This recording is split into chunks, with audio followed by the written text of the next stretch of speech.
Good morning, everybody. It's great to see you this morning. We continue in our studies in the book of Ecclesiastes, and we're in chapter 4, Ecclesiastes chapter 4. Thanks to Monty for filling in for me last week while I was away. And I understand that we are, if you're looking at your study guide, we're about question 5. But let's read the first few verses just to sort of get us set back into the conversation. Now, really want to point out to you that this chart, we keep showing this chart every time because we got to know where Solomon is in his perspective. How is he speaking? From what perspective is he speaking? So you see there, the book is typically by most commentators divided up into 4 sermons. We are in the midst of what they would identify as the second sermon, but we're in the first half of the second sermon wherein Solomon is speaking out of frustration and futility, all his vanity and vexation. Now that will change in the second half of the sermon, then he'll begin to include thoughts of God. But in these sections where the key words are vanity, vexation, under the sun, all that sort of thing, he is just talking about his frustrations with life just from a worldly man's perspective, okay? So if you look there, this second sermon began at 3:16. We're still in the first part of that sermon where he's just expressing his frustrations because he doesn't have God in his perspective at this juncture. So let's read here, chapter 4, beginning verse 1. So I returned and considered all the oppressions that are done under the sun, and behold, the tears of such as were oppressed, and they had no comforter. And on the side of their oppressors there was power, but they had no comforter. Wherefore I praise the dead which are already dead more than the living which are yet alive. Yea, better is he than both they which hath not yet been, who hath not seen the evil work that is done under the sun. Again, I considered all travail and every right work that for this a man is envied of his neighbor. This is also vanity and vexation of spirit. The fool foldeth his hands together and eateth his own flesh. Better is an handful with quietness than both hands full with travail and vexation of spirit. All right, so I think you all discussed the first several verses here of this verse. Again, pretty clearly he's using that terminology, isn't he? You saw that sort of trigger phrase there in verse 1, under the sun. But over and over again he talks about the vanity and vexation of life. He says the dead are way better off than those who are living, and those who've never even been born are better off than they. This life is just miserable. It's wretched.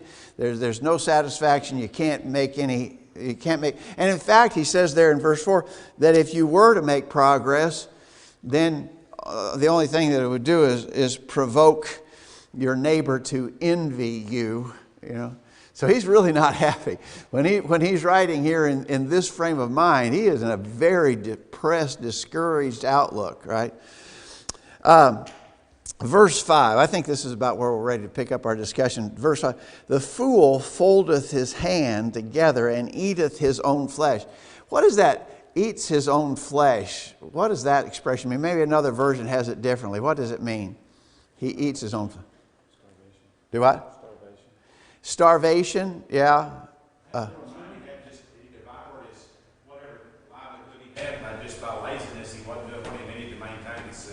Yeah. He just consumed himself that way. He consumed himself. It would lead to his own starvation. It's basically, I think, a general expression just denoting the fact that he's ruined. He doesn't have anything. The reason he's ruined and doesn't have anything, even to the point of starvation, is because he folds his hands together. And so that expression, folds his hands together, is denoting laziness. He's lazy. He won't work. He destroys himself. He ruins himself. He has nothing. And I'm sure that was sort of, we don't use it, but I'm sure that was probably a proverbial expression. He eats his own flesh. I doubt that it meant literally that he would eat his own flesh, but that's how low he gets. That's how destroyed his life becomes because he won't work. He's lazy. Tom? A lot of Proverbs writers go through and several different talks about the sluggard and those that are basically lazy. They don't do anything. Like they'll find excuses for not working. Yeah. I think one of the famous passages there, the sluggard says there's a lion in the street, so he doesn't go out to work. They'll just look for things to keep from going out and basically doing things that would provide for their family or provide for themselves. Yeah, the book of Proverbs mentions laziness or slothfulness. One that I remember well is Proverbs 6, verse 10. Proverbs 6:10 says, "Yet a little sleep, a little slumber, a little folding of the hands to sleep, so shall thy poverty come as one that travaileth, one that traveleth, and thy want as an armed man." A little folding of the hands to sleep. And you see again, Solomon has used that expression here, the folding of the hands. And so, now get this, verse 5 follows on verse 4. Verse 4, "I considered all the travail and every right work, that for this a man is envy of his neighbor." So the previous verse, he worked hard. He really applies himself. He works hard. What's he get for it? He's envied by his neighbor. Well, what about the guy who won't work? Well, he just destroys himself. I think the New International Version there says he ruins himself. And so Solomon reaches a conclusion in verse 6 about this. So you work a lot, people just envy you and hate you. You don't work at all and you ruin yourself. So he says, "Better is an handful with quietness than both the hands full with travail and vexation of spirit." So basically Solomon says, really, when you consider the two extremes, what's better is something in the middle. So a handful, he's not without anything at all. He has a handful and his life is quiet and peaceful, versus the guy who has both hands full, but he's just working himself to death and vexing his spirit as he does so. So he gives a conclusion. Now remember where we are in terms of his perspective here. In terms of his perspective, this is just a stated conclusion based upon common sense observation. If you didn't know anything about God, you would be better off not to just drive yourself crazy in the rat race trying to get ahead, but you'd also want to not be without anything at all. Just from a purely worldly common sense point of view, somewhere in the middle is better. That's what Solomon is saying here. Now, the scriptures tell us, question 7, Bible verses that teach this truth, and there are plenty of them. But remember, the statements of Scripture typically are spoken from a godly perspective, where Solomon is not speaking from a godly perspective right here.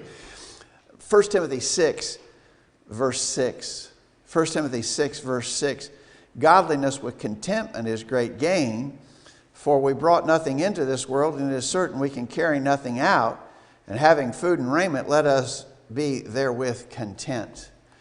And so there, Paul, by inspiration, says, if you have what you need, if you have food and raiment, in other words, if you have enough to have your basic needs supplied, be content with that.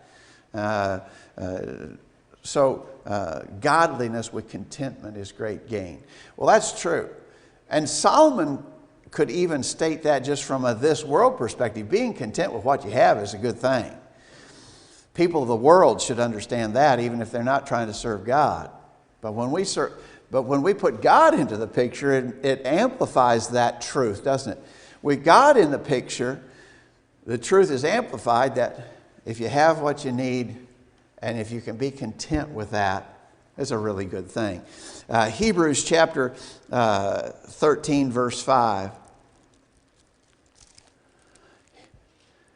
Hebrews 13:5 says, "Let your conversation or manner of life be without covetousness, and be content with such things as ye have. For he has said, I will never leave thee nor forsake thee." So again, this truth that Solomon is investigating here is a godly truth. He's not here writing from that perspective, but even just from a purely this world point of view, it's better not to drive yourself crazy trying to get ahead, trying to make a bunch of money. It's better to be content. You got to have some. It's better to have a handful and be content, have peace, quietness, than to have both hands full and you're just driving yourself crazy trying to get ahead. So either way you look at that, from whatever perspective you look at it, that is a fair conclusion. And I think it's certainly applicable to us in our world today, because we so often point out, we live in a very materialistic society. It's all about money and the things money can buy. And there are people who driving themselves crazy in the pursuit of that sort of thing. We just need to be, certainly we want to have our basic needs met, but if our basic needs can be met, there needs to be a measure of contentedness. Tom? Driving around things, drive down the road and we see these expensive sports cars and things, and just, where in the world, or why are people spending all the money on that? I mean, it's not the basic transportation. A lot of times we see these people, they buy these cars and they never drive them. They're just status symbols. I think if I had one of those $500,000 cars, I don't think I'd want to put it on the road either. But we're up there all the time, and they're tearing down perfectly good houses, but they're just small. They're to build bigger houses. And they're building bigger ones. I mean, it goes on over and over. People aren't satisfied with what they have. All right, so the point of it is then, there's value in contentment. And again, I ask you, the second part of question 7 is Solomon's conclusion in this verse based upon spiritual or temporal considerations. In this section, it's just based purely on temporal considerations. So again, it's a truth that we need to incorporate, because any thinking person, godly or otherwise, should be able to see that truth. All right, so let's keep reading there. Verse 7. Then I returned, I'm in chapter 4 of Ecclesiastes, verse 7. Then I returned and I saw vanity under the sun. There is one alone, and there is not a second. Yea, he hath neither child nor brother. Yet is there no end of all his labor. Neither is his eye satisfied with riches. Neither saith he, for whom do I labor, and bereave my soul of good? This is also vanity, yea, it is a sore travail. What's he describing right there? So again, it's not a happy thought. He's talking about something that's a very troubling kind of scenario. Notice the trigger words: under the sun, sore travail, vanity. So we understand, again, those are trigger words to understand his perspective. What's his frustration here, Bonnie? It reminded me when I read this passage of the guy that lived out or had property out there near Joel. Yeah. And he had just a gazillion acres out there, and he had properties and hotels and casinos here and there. He had stuff all over the place. But when he died, he didn't really have an heir. He didn't have apparently a son or any family member to leave it to. So he wound up leaving it, I think, to the University of Tennessee or something, and they divided it all up, sold it off for the money. Yeah. But he done all that. Apparently he didn't himself, from what I gather, live a real extravagant lifestyle. So here he's done all this, amassed all this fortune, and for what? So that's kind of the guy that's being described here in this passage. Here's somebody who's working hard, he's doing everything he can, he denies himself even pleasures or even comforts maybe of life that he could have, but for what gain? Because he don't have any heirs to leave it to. Yeah. That illustration you brought up is a good one. That guy's name was Bud Mitchum, and he did live out toward Joel. And Joel and I, on a few occasions, sold him some of our calves. The guy was like a hermit. He had lost one or both of his legs, maybe one. He had somebody drive him around in an old, decrepit, handicapped school bus. He was unkept and dirty. You wouldn't have imagined that he had 2 dimes to rub together. He was a mega millionaire. He, as Monty said, he owned hundreds of acres out there and properties in lots of other places in other states. He had all kinds of money, but he had no heir, apparently. And he did. He left all that property to the University of Tennessee. And the first thing they did is turn around and sell it. They just wanted to cash it out. He is a good illustration of the principle that Solomon is stating here. So this guy works hard. He works really hard. But he has no heir to leave his riches to. And he said, what a vexation of spirit that is. Because a guy like that, it puts all of his emphasis on accumulating stuff. We have how many expressions do we have that describe that situation? You know, you've heard the old saying, you never saw a hearse pulling a U-Haul trailer.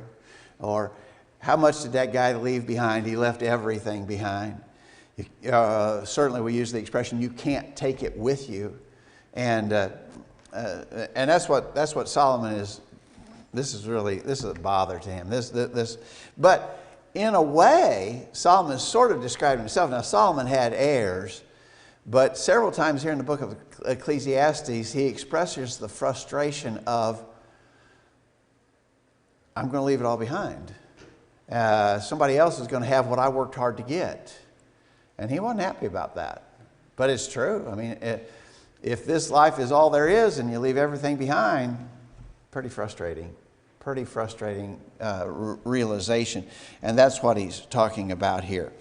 The expression sore travail, I ask you if you found other translations that how they, notice he says there at the end of verse 8, all of this is vanity and a sore travail. I've got New King James Version says grave misfortune. The American Standard Version says sore travail. New American Standard says a grievous task. I like I don't think the New International Versions is necessarily a great translation through and through. But right here it has it pretty interesting. He said, this is miserable business. The New International Version says this is miserable. This is miserable business. If this is all there is, this is miserable business. All right. So again, that section is pretty clear, but again, that section is full of those trigger words that tell us that we're in this second sermon, we're in the first half of this second sermon, and Solomon is not talking about God in the picture at all. God is not in his mindset as he writes right there. All right, let's keep reading. Verse 9. So I'm in Ecclesiastes chapter 4, verse 9. 2 are better than 1 because they have a good reward for their labor. For if they fall, the one will lift up his fellow. But woe to him that is alone when he falleth, for he hath not another to help him up. Again, if 2 lie down together, then they have heat. But how can one be warm alone? And if 1 prevail against him, 2 shall withstand him, and a threefold cord is not quickly broken. All right, so 2 are better than 1, he says.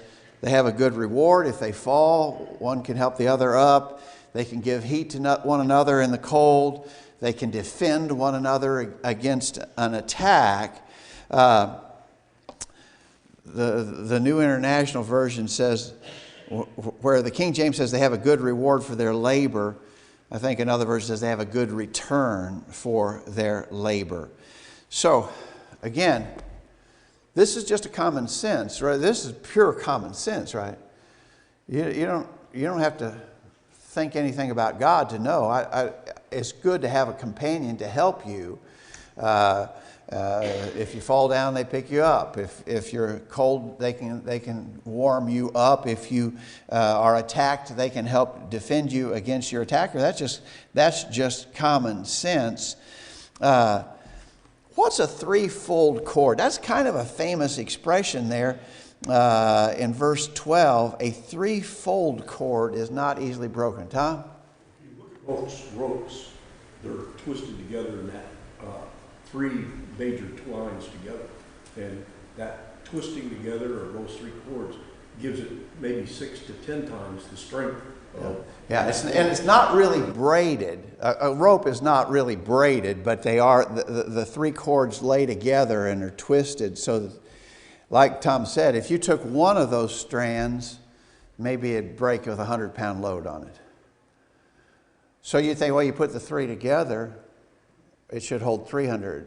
No, it won't. It'll hold 600. It might hold 1,000 pounds because the three working together supply strength to one another. And so it's not just a one-to-one relationship. There's a great advantage.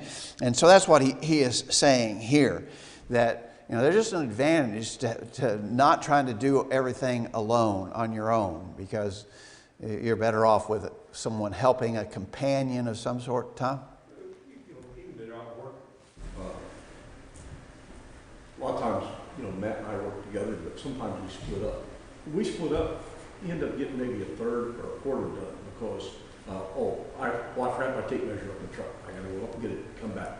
I need to hold this board and I can't hold it, so I have to build some kind of device to hold it up and move it around.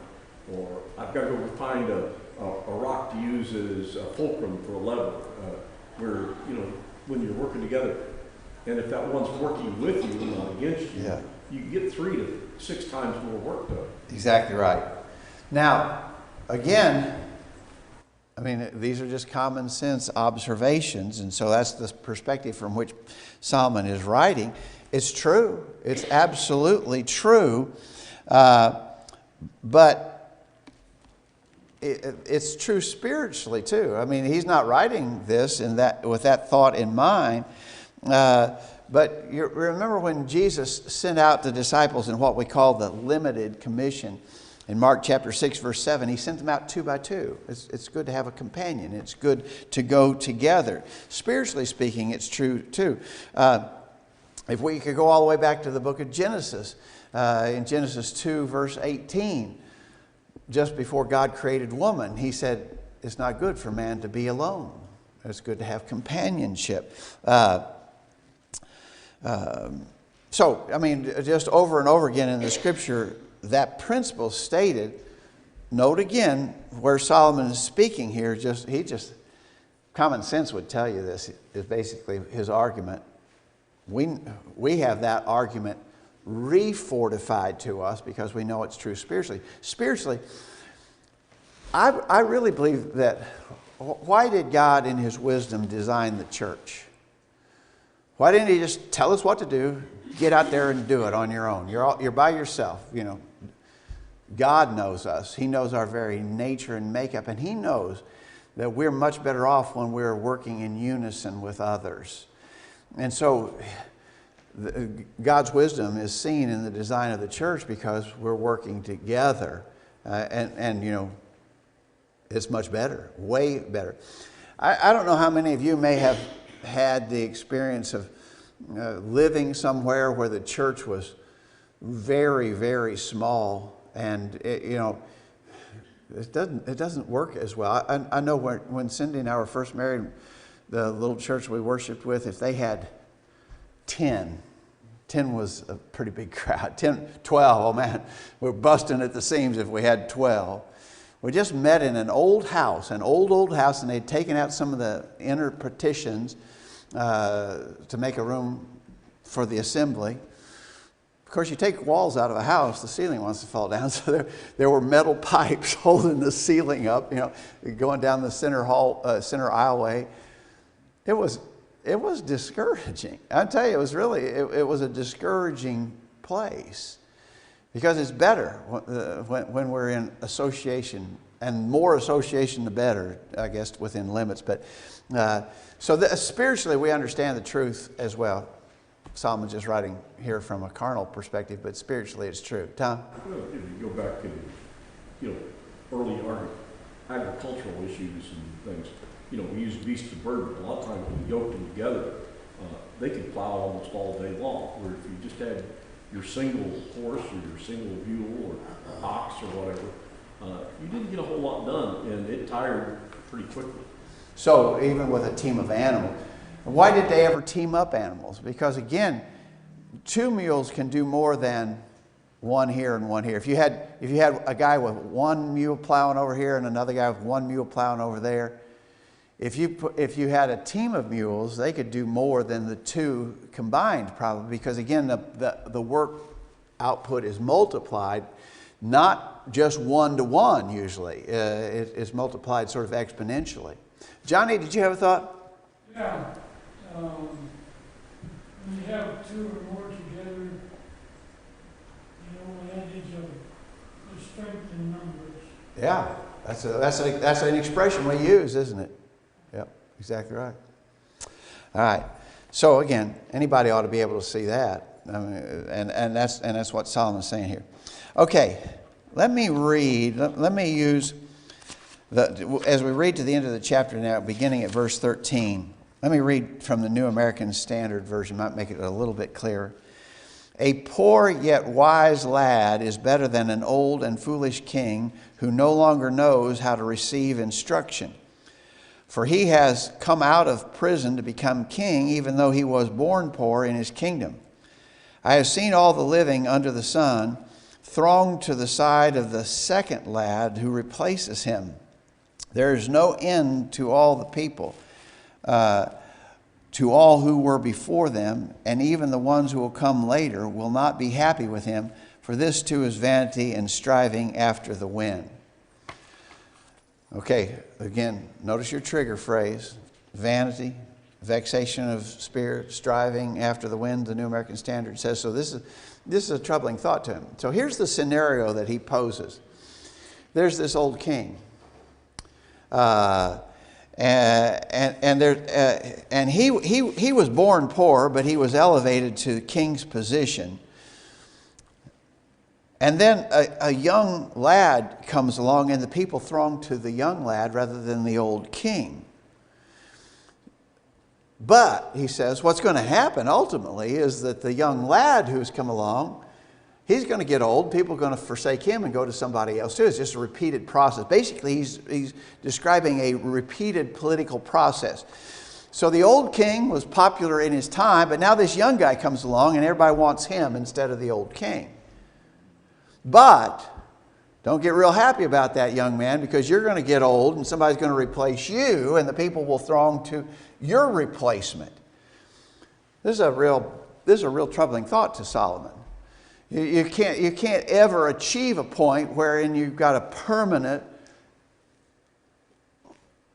prestigious, elevated status, because it's fickle. The political winds are fickle, is basically what he's saying here.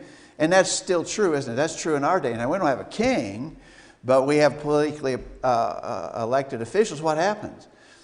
Well, the political winds change. And though a guy might have been popular at one point, now he's not. Somebody replaces him who's more popular than he is. But that guy's going to get replaced too. It's an unending process that Solomon saw as a real troubling, mentally to him, a very troubling thought, a vexation of the spirit. Basically, nothing's permanent, right? It's all temporary and passes. And you would say here that he's making the point that political popularity is a futile thing. It's not enduring. Tom? Caveat puts in there, he talks about, the king that refuses to receive instruction. Yeah. Once he gets up there to that point of power, it gets to the point where it's, I know better than you, and I'm not going to listen to what you have to say. Yeah. I'm going to do it my way, and you're going to do it my way because it's my way. Yeah. See, he says, you're going to do it my way because I'm the boss, and I get to say because I get to say. I have the authority. And of course that leads to his unpopularity. Right. All right. Any thought? I mean, again, all straightforward and understandable, I think, noting all through that, a lot of those trigger phrases that show that Solomon was not in the mindset of seeking God when he was looking at things from that way. Now, if you look at the chart, starting at chapter 5, verse 1, that we flip over now to his other way of thinking that includes God. Now, the question could be asked, did Solomon write these these passages at different times and then they all got assembled together? I don't think anybody knows the answer to that question for sure. Was it a series of sort of essays that Solomon wrote and they got compiled later on? Or did he purposefully sit down at one time to write from both points of view? I don't know the answer to that question. I don't know that anybody does. I don't know. I don't even know what would be a better guess in that regard. But he clearly does it over and over again. And we're gonna see this change now as we start into chapter 5. Chapter 5, notice, keep thy foot when thou goest to the house of God. Be more ready to hear than to give the sacrifice of fools, for they consider not that they do evil. Be not rash with thy mouth, and let not thine heart be hasty to utter anything before God. For God is in heaven, and thou upon earth. Therefore let thy words be few. Wow. There's a clear difference now, right? The phraseology, the terminology has changed. Now, he says, he speaks of the house of God and the thing that you do before God. God is in heaven, you're on earth. Let thy words be few. So, clearly, we see that change, and this is a pretty distinct change. Whoever divided our scriptures up into chapters and verses made a good change there, making this a new chapter thought, because it's clearly a change of perspective on Solomon's part. I would think that this is very applicable advice to us as well. What is the phrase, keep thy foot when thou goest to the house? Keep thy foot? Keep thy foot, what does that mean? Tom? New American says, guard your steps. Guard your steps, yeah. So watch what you're doing. Yes, exactly right. The New King James Version there says walk prudently. And so what we have here is a figure of speech, right? It's a figure of speech that we would probably call metonymy, where part is used to represent the whole. So I'm going to worship God. Just watch my foot? Just watch your foot? No. It means watch everything you're doing. Walk carefully. Be wise when you approach God in worship. Be ready to hear rather than to give the sacrifice. What's the sacrifice of fools is they talk too much, right? They're quick to give their opinion. They are always telling you what they think. And so the sacrifice of fools is notice, the sacrifice of fools is contrasted with be ready to hear. One version, one paraphrase version said there, keep your ears open and your mouth shut. Okay. Pretty good advice. That is reasonably good advice almost all the time. Keep your ears open and your mouth shut. But especially when it comes to serving God. Now, I think you understand that to mean, we obviously open our mouths when we sing praise, when we pray to Him, so forth. This is more the idea of, let me tell you what I think. Let me give you my opinion on that. Or here's what I say. It's better to be quiet. You don't need to express yourself in those ways. Listen to God instead of being adamant about giving your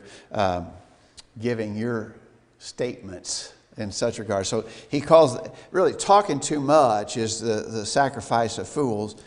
Be more ready to answer. Don't be rash with your mouth. That just suggests that you're quick to talk. You give your opinions freely, and he says, don't do that. Be not rash with thy mouth. Let not thy heart be hasty to utter anything before God. Remember that.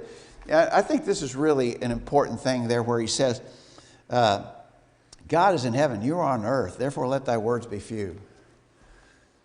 religious people of our day would be good to remember that, because I think there is a general lack of reverence for the position that God holds. And men today feel free, seem to have a sense of freedom to, I'll do as I please about this. No, God is in heaven, you are on earth. Never forget that relationship. God is far above us. His ways are higher than our ways, and we need to remember that. We need to sense that superiority of God over man. And again, I think that's true in all regards, but I think it's especially true religiously. We need to see that.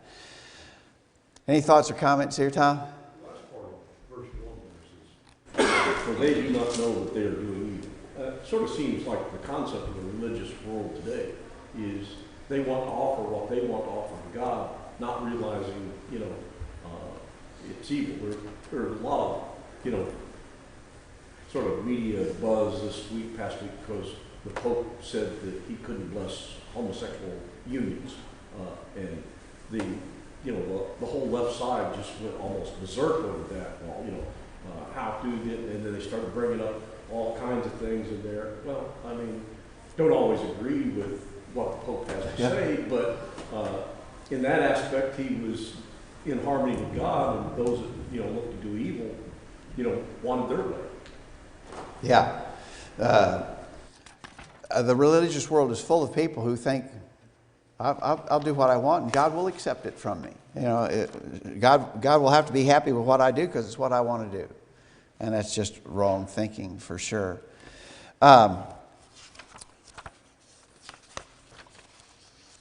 Verse 3 actually ties in with these verses that we've already read. Verse 3 says, "For a dream cometh through the multitude of busyness," or business, "and a fool's voice is known by multitude of words." That's maybe a little harder to understand. Let me read this from this again. Whenever I reference the New International Version, know that I'm not endorsing that version generally, but in some passages it helps, and I think it does here. The New International Version says, "As a dream comes when there are many cares, so the speech of a fool when there are many words." So the idea of that is the fool is busy, and he opens his mouth and he speaks when he ought to be listening. A fool's voice is known by the multitude of words. You ever known somebody and when they describe one of the first things that describes them is they just talk all the time. They're just constantly talking. I remember an old story about someone came to visit at a house, and the little boy in the house was just really staring at this person the whole time they were there. And finally, the little kid was asked, "Why are you staring so?"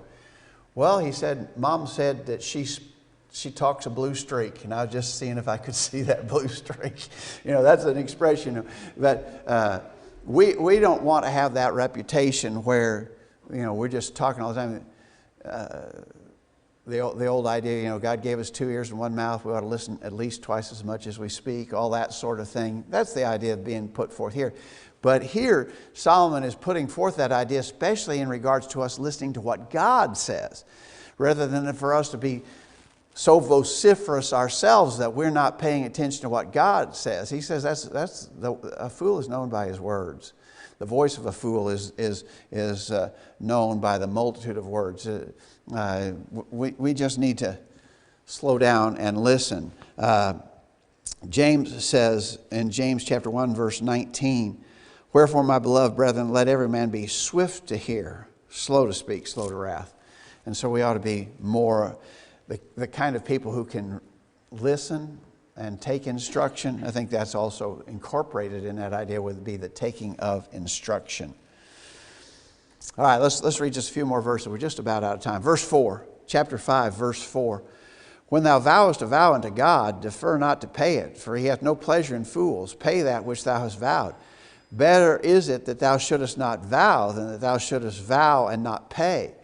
Suffer not thy mouth to cause thy flesh to sin, neither say thou before the angel that it was an error. Wherefore should God be angry at thy voice and destroy the work of thine hands? For in the multitude of dreams and many words there are also divers vanities, but fear thou God. We may not get to say everything that needs to be said on these verses, but again, here's a principle that is certainly applicable to us. When you vow a vow to God, defer not to pay it. He has no pleasure in fools. Pay that thou hast vowed. How do you feel when someone makes a promise to you and then doesn't keep the promise that they made? I mean, it might be something relatively insignificant. Maybe it's not a terribly big deal, but he promised that he would do that. He promised me that he would do that, and he didn't do that. How do I feel about it? I don't feel so good about that. You know, just on a personal level, I think all of us have the idea, if he said he would do it, I really think he should do what he said he was going to do. We all operate on that level. How much more so with God? If you made a promise to God, and a vow, I think we would just use the word promise there. If you vowed to God, you ought to do. You know, back under the Old Testament law, they would vow sacrificial gifts, make a commitment to give certain things to God. And that's why he refers to it as paying what you have vowed. So very often it was the actual paying of money or goods. But there's just a principle there. You promise to God, you ought to do it. God is not pleased when you don't keep your promises to him. I have tried to make that point about our whole lives as Christians. You know, when we obeyed the gospel, a lot of times I think when people imagine when they obey the gospel, it's all the receiving of blessings. And it is. It's just that we receive really indescribable blessings when we obey the gospel and become the children of God. And so we focus on, do this for the good that comes to you because you obeyed the gospel.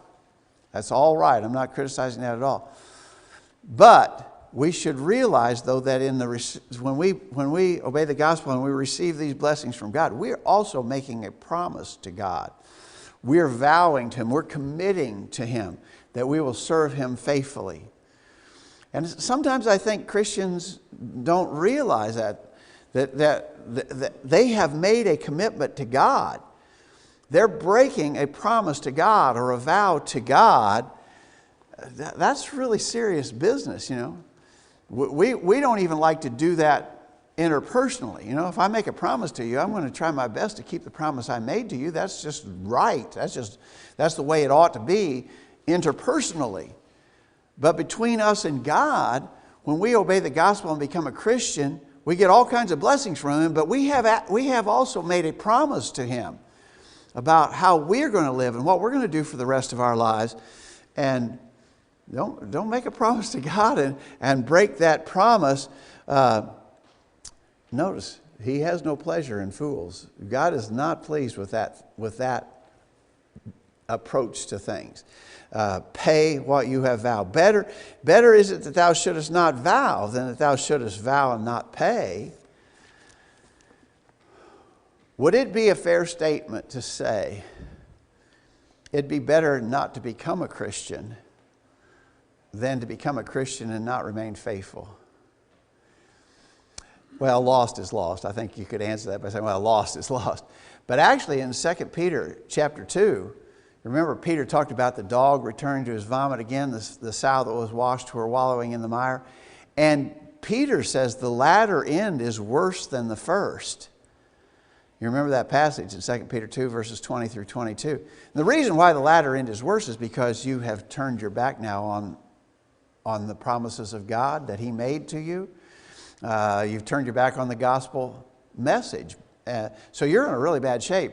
Not that you couldn't repent, but it's harder to repent at that point.